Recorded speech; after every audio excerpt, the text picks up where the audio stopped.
A boy's bold words left an entire courtroom speechless. "You're my mom.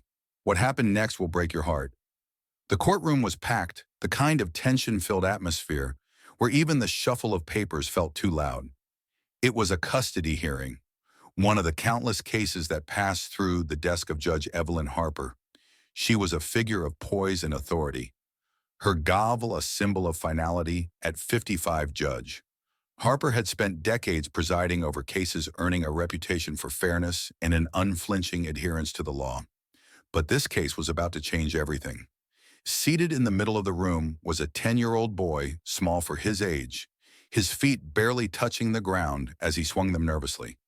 His name was Elijah Daniels. With wide, searching eyes, he scanned the room, avoiding the glares of the two attorneys locked in a heated debate over his face.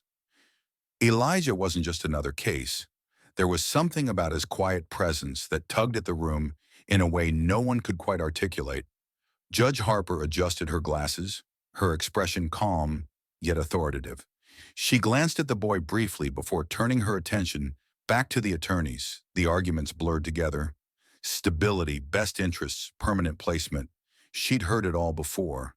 But as she prepared to interject, Elijah suddenly stood up. "I'm sorry," he said, his voice barely above a whisper. Heads turned sharply. Even the court reporter's hands paused over the keys. I just want to say something." Judge Harper leaned forward, surprised but composed. "Elijah," she began, her voice steady. "This isn't the time. You're my mom." Elijah interrupted, his voice trembling. But resolute, the words fell into the room like a dropped pin in an echo chamber.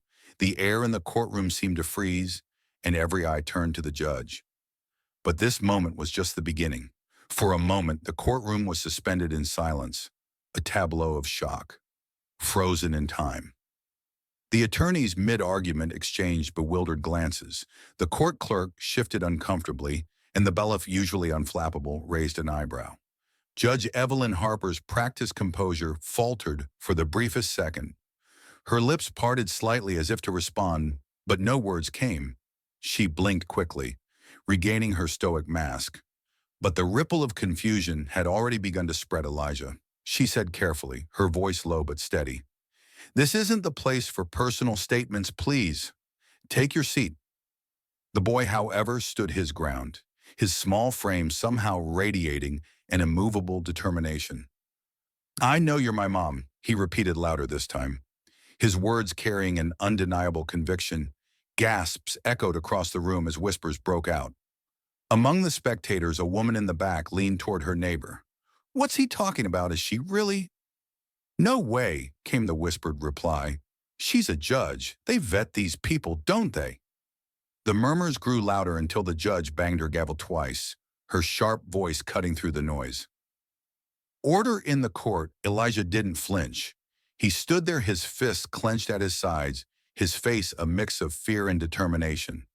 Judge Harper stared at him, a professional mask slipping ever so slightly as something deeper, confusion, perhaps even recognition, flashed in her eyes, but she quickly smothered it. Turning to the boy's court-appointed guardian. "Mr. Lawson," she said, her tone firm, "control your client." The young man, clearly flustered, hurried to Elijah's side and whispered something urgent. Elijah hesitated, his eyes darting back to the judge, but the determination in his gaze never wavered. Finally, he sat down, though his posture was stiff, his small shoulders tense. The attorneys attempted to resume their arguments, their voices shakier, now tinged with uncertainty, but the energy in the room had shifted entirely.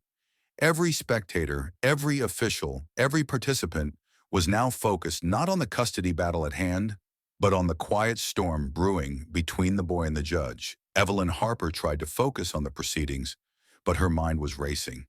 She had presided over thousands of cases in her career, yet this moment felt different. Her heart pounded in her chest, and for reasons she couldn't explain, she felt the boy's gaze like a weight pressing down on her. Something about his face, those eyes so achingly familiar, made it impossible to look away for long. The courtroom continued on, but the judge's usual clarity was clouded when the opposing attorneys asked her for a ruling on an evidentiary matter. She paused longer than usual, her mind caught in a loop of questions. Was this some sort of manipulation? A stunt? Or was there a truth buried somewhere in the boy's words from her seat? She stole a glance at Elijah, who was now sitting quietly, but still watching her. The intensity of his gaze sent a shiver down her spine. It wasn't the look of a desperate child seeking attention. It was something else entirely. Something deeper. Something that tugged at a corner of her mind. She hadn't visited in decades. The hearing continued, but the atmosphere was charged. The